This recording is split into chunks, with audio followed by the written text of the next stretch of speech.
Good morning students. आज हम BSc part first का पेपर सेकंड जो है आपका, यानी microbiology, mycology and plant pathology, उसका टॉपिक पढ़ेंगे एस्परजिलस। हमने अपने पिछले टर्न पर भी एस्परजिलस का स्ट्रक्चर और असेक्सुअल रिप्रोडक्शन के बारे में पढ़ा था। आज हम एस्परजिलस के सेक्सुअल रिप्रोडक्शन यानी लैंगिक जनन के बारे में पढ़ेंगे। एस्परजिलस में सेक्सुअल रिप्रोडक्शन प्राय कम पाया जाता है। इसकी ज़्यादातर स्पीशीज होमोथैलिक होती है। होमोथैलिक का मतलब एक ही थैलस पर मेल और फीमेल सेक्स ऑर्गन्स लगते हैं, लेकिन कुछ स्पीशीज जैसे एस्परजिलस फिशेरी, एस्परजिलस हेट्रोथैलिक आदि जो है हेट्रोथैलिक स्पीशीज है, यानी यहाँ पर मेल और फीमेल सेक्स ऑर्गन अलग अलग हाइफा पर लगते हैं। मेल सेक्स ऑर्गन को एंथ्रीडिया कहते हैं, जबकि फीमेल सेक्स ऑर्गन को एस्कोगोनियम कहते हैं। अब सेक्सुअल रिप्रोडक्शन जो है वो 5 स्टेप्स में पूरा होता है। पहला है डेवलपमेंट ऑफ एस्कोगोनियम, दूसरा है डेवलपमेंट ऑफ एंथ्रीडियम, तीसरा फर्टिलाइजेशन, चौथा डेवलपमेंट ऑफ एस्कस और पांचवा डेवलपमेंट ऑफ एस्कोकार्प। अब हम पहला पढ़ेंगे, यानी development of ascogonium. Ascogonium female sex organ है जो कि हाइफा की किसी भी वेजिटेटिव सेल से एक ब्रांच निकलती है जो शीघ्र ही सर्पिल और पटयुक्त हो जाती है, और धीरे धीरे ये शाखा जो है कुंडलित होकर एक स्प्रिंग लाइक स्ट्रक्चर बनाती है, जैसा आप डायग्राम बी और सी में देख रहे हैं। और ये आगे जाकर एस्कोगोनियम में डेवलप होती है, जिसके कि 3 मेन पार्ट्स हैं। सबसे ऊपर वाला, जैसा आपको डायग्राम सी में दिखाई दे रहा है, उसे ट्राइकोगाइन कहते हैं, जो कि सिंगल सेल्ड होता है और मल्टी न्यूक्लिएट होता है।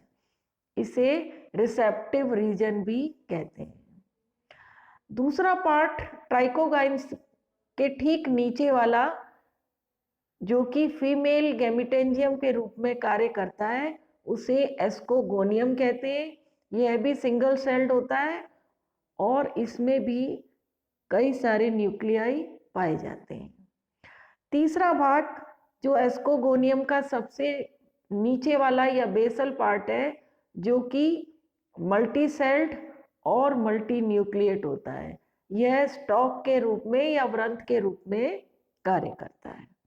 अब दूसरा है डेवलपमेंट ऑफ एंथ्रीडियम। एस्कोगोनियम के डेवलपमेंट के साथ ही साथ एंथ्रीडियम का डेवलपमेंट शुरू होता है। यहाँ पर भी हाइफा की उसी ब्रांच से या उसके पास वाली ब्रांच से इसका डेवलपमेंट शुरू होता है, और ये ब्रांच नुमा होकर ऊपर की तरफ बढ़ता है। ये 2 भागों में विभक्त होता है।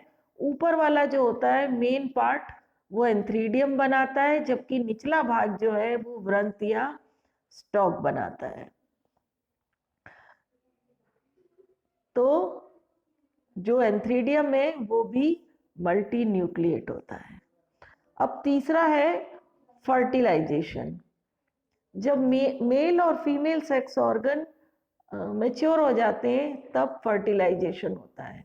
फर्टिलाइजेशन से पहले एंथ्रीडियम जो है, इसका स्टॉक काफ़ी लंबा हो जाता है और ये कुंडलित होकर एस्कोगोनियम के चारों ओर लिपट जाता है, और अल्टीमेटली एस्कोगोनियम का जो ऊपर वाला पार्ट है, यानी जो रिसेप्टिव रीजन है, उसको टच करता है।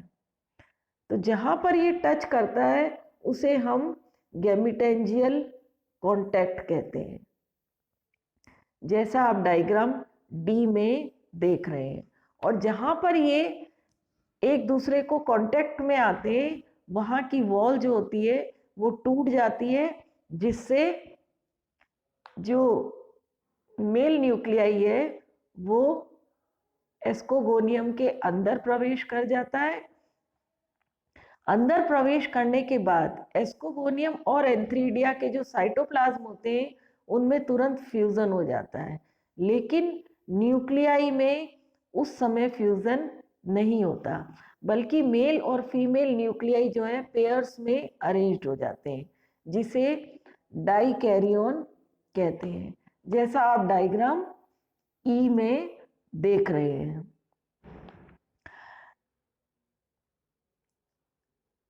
अब नेक्स्ट है डेवलपमेंट ऑफ एस्कस।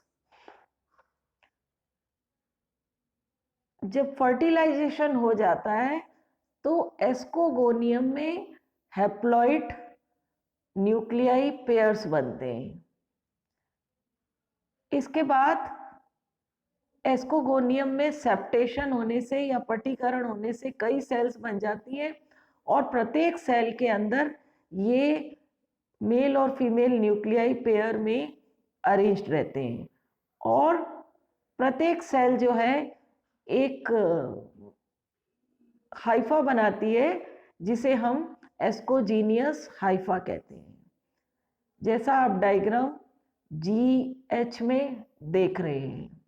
इस एस्कोजीनियस हाइफा की जो सबसे ऊपर वाली सेल जो होती है वो थोड़ा मुड़ जाती है और एक हुक लाइक संरचना बनाती है, जिसे हम क्रोजियर कहते हैं, जैसा आप डायग्राम I में देख रहे हैं। अब जो है इस सेल में जो दोनों मेल और फीमेल न्यूक्लियाई जो पेयर्स में अरेंज्ड हैं वो दोनों फ्यूज हो जाते हैं।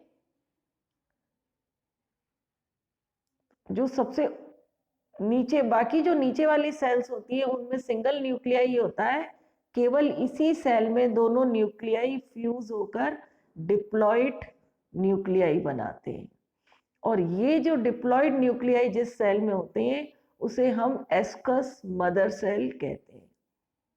अब एस्कस मदर सेल लंबाई में थोड़ी वृद्धि करती है, जैसा आप डायग्राम K में देख रहे हैं, और अल्टीमेटली ये एस्कस बनाती है। अब इसके डिप्लॉइड न्यूक्लियस में पहले मियोसिस होता है, उसके बाद 2 माइटोटिक डिवीजन होते हैं, जिससे 8 हैप्लॉइड न्यूक्लियाई बनते हैं, और प्रत्येक हैप्लॉइड न्यूक्लियाई डेवलप होकर एस्कोस्पोर्स बनाता है। तो इस तरह एक एस्कस में 8 एस्कोस्पोर्स प्रेजेंट होते हैं।